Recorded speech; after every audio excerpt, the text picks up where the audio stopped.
welcome back to the Kilohertz Mercedes channel, and I hope you're all safe and well. This is my 2013 SL63 AMG, and this here is my dog Fred. Say hello, Fred. Good boy. The SL, of course, has got a fine interior with leather seats and a leather stitched dash. Fred, on the other hand, he's got a wet nose, slobbery mouth and long claws. Now, the SL being a two-seater, we can't really go anywhere, 2 adults plus the dog. So I need to either look at getting rid of the car or replacing it, or having another car on top. So I don't really want to get rid of the SL, so I'm going to be looking at getting possibly an old Mercedes estate, possibly a project. I think the channel would benefit from having a long-term project with a car that I can do up. So I'm going to have a look online, see what options are available. After a quick look on the usual places, eBay, Auto Trader and Facebook Marketplace, I quickly decided that I'll be looking at either a C-Class estate or an E-Class estate. Now, I want to stick with Mercedes and something fairly familiar. Now, as this is an estate car, or a station wagon known as in America, this is going to be used for daily dog duties. My girlfriend will be driving it also. She's not too keen on larger cars, so that basically drops the E-Class out of the mix. So I'll be looking at either a W203 or W204 C-Class, if the budget allows. Now, I've decided that I'd like to have a project car, a doer-upper for the channel, one which I can make a series of videos about, detailing and fixing it up. So I'll be looking at under £1,000 budget, and I'll see what options are available. Now, this immediately removes the W204 model from the equation. The cars aren't that cheap yet. The car's going to be a bit of a workhorse, so an AMG model is going to be out of the question.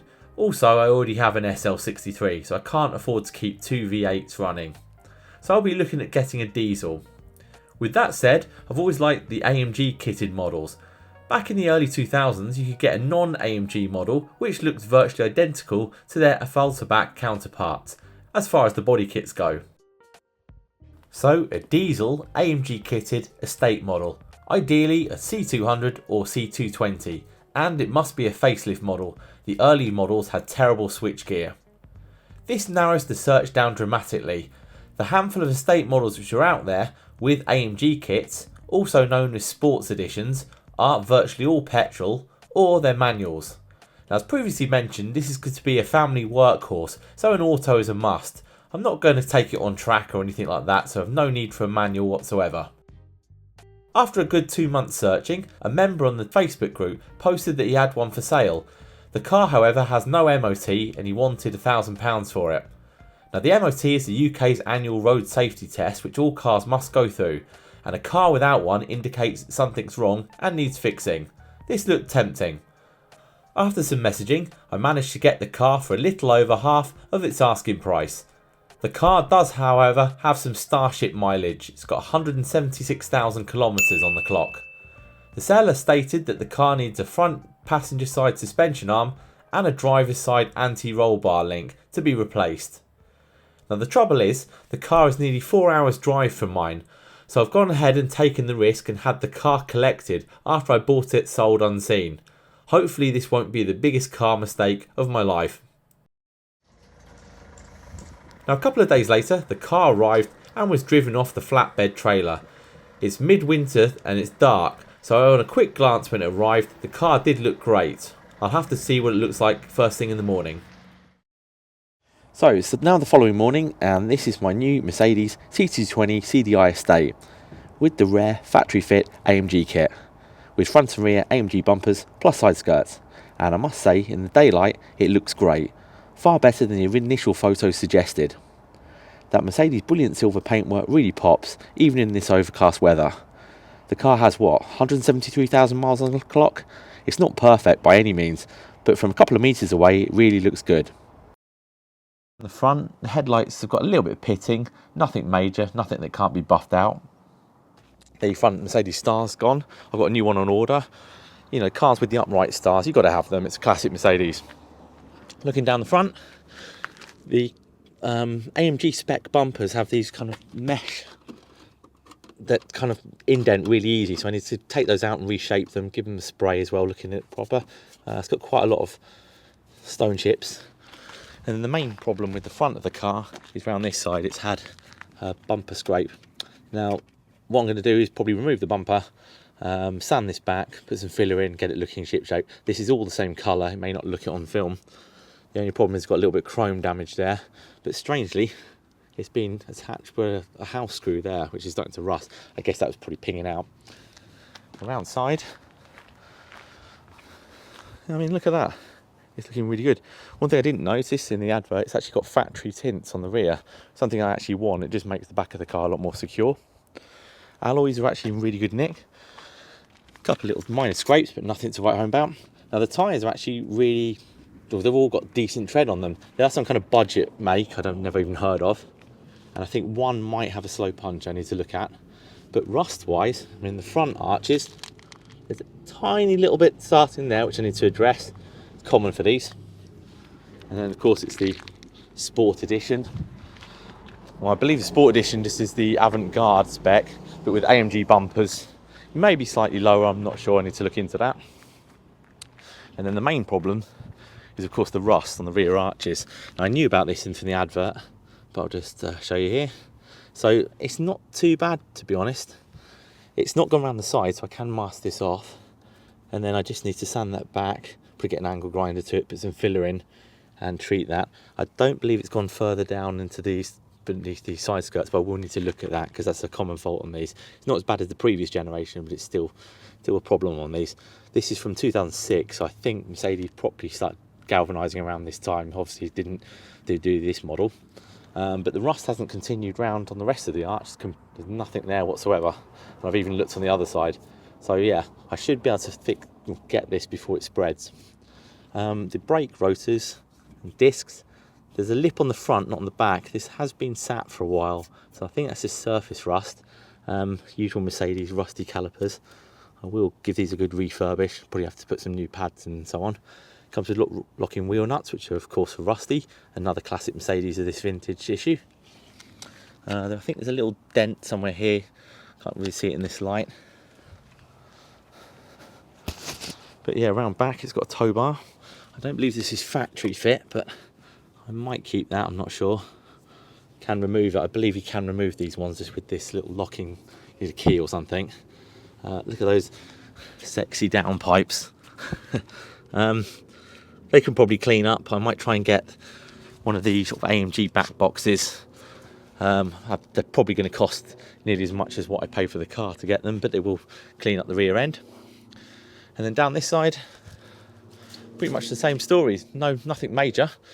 The rust is ever so slightly worse on this side. It's probably starting to come around the edge. But again, do exactly the same thing. Should be able to sort that out. More budget brands. I guess this side's probably slightly worse just because it's curbside. You get more dirt, whatever. It's common on cars. Folding mirrors. Yeah. One thing I have noticed, just making this video now, it hasn't got tinted rear glass. I don't know if that's a separate, if the boot lid's been replaced at some point. I think the early ones tend to rust around here, but yeah, possibly. I mean, that looks a perfect match.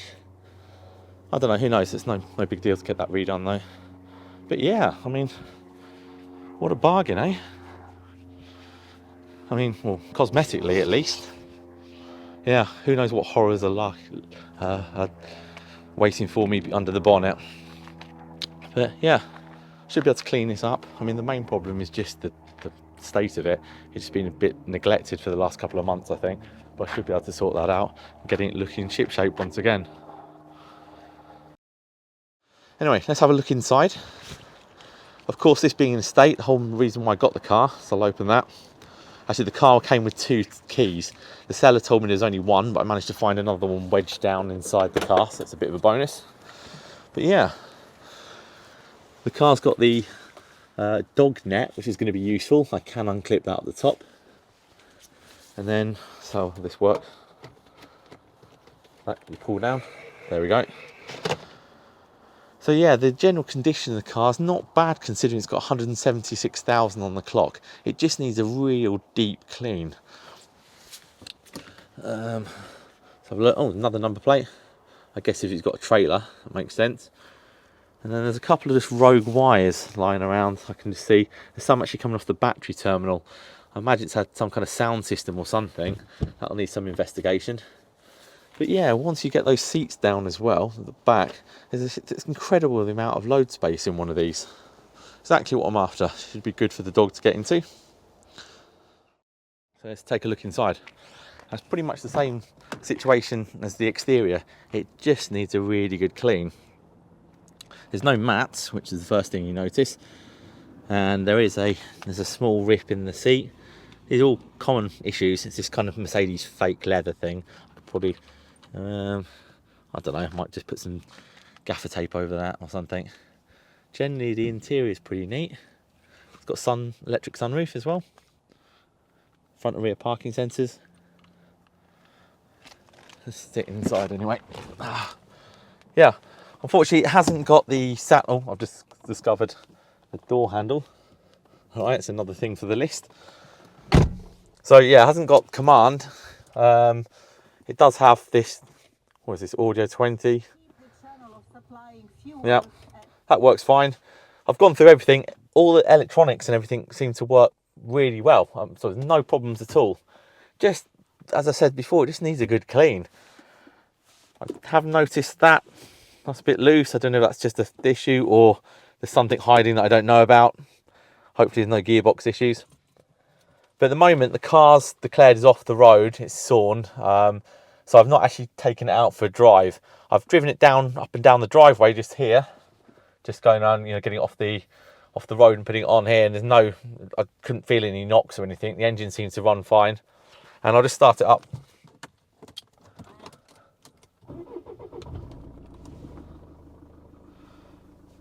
Yeah, so regarding error codes, I have scanned it. There was nothing coming up apart from, I think it was in, the ESP error that came up, which is a common issue when the battery's low. So I have cleared it, it's not returned, so hopefully it's just that. There is this coming up saying coolant level, so I need to have a look at that. Actually, let's have a look now. So I'll open up the bonnet. Let's take a look under the hood. Now, there's no knocking or anything, it's just a normal diesel sound. Oh. And there we are, the 2.2 diesel lump. Initial impressions, it all looks good. I have noticed a tiny bit of weeping down the end. I mean, it's got 173,000 on the clock. And possibly needs a new engine mount. It's a little bit rattly, but that could just be diesel for all I know. But looking underneath it, I can't see any leakage. Nothing there. I mean, at the end of the day, I'm only looking at it just under my driveway. I need to actually get it up on the lift to have a proper look. And then we have a look under here.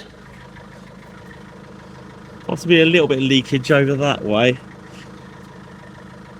I think the main issue with the car is just going to be the suspension at the moment.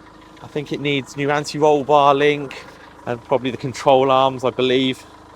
Yeah, fingers crossed that's all needs to be done. What I'm going to do first of all is just give it a decent wash, get it looking ship-shape, but it just shows you it's incredible what you can get for the money. Okay, so this episode was a quick overview of my new C220 diesel.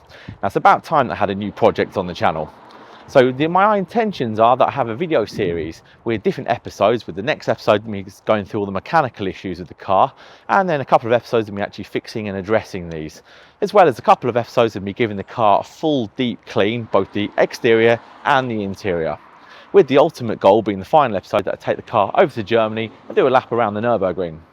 Now, if you've enjoyed this video, please give it a thumbs up, which does help the channel grow. And if you haven't done already, consider clicking on that subscribe button, as well as the bell icon, so you're notified as soon as I upload new videos and content. It's completely free to join. Anyway, thanks a lot for watching and your support. Until next time, cheers.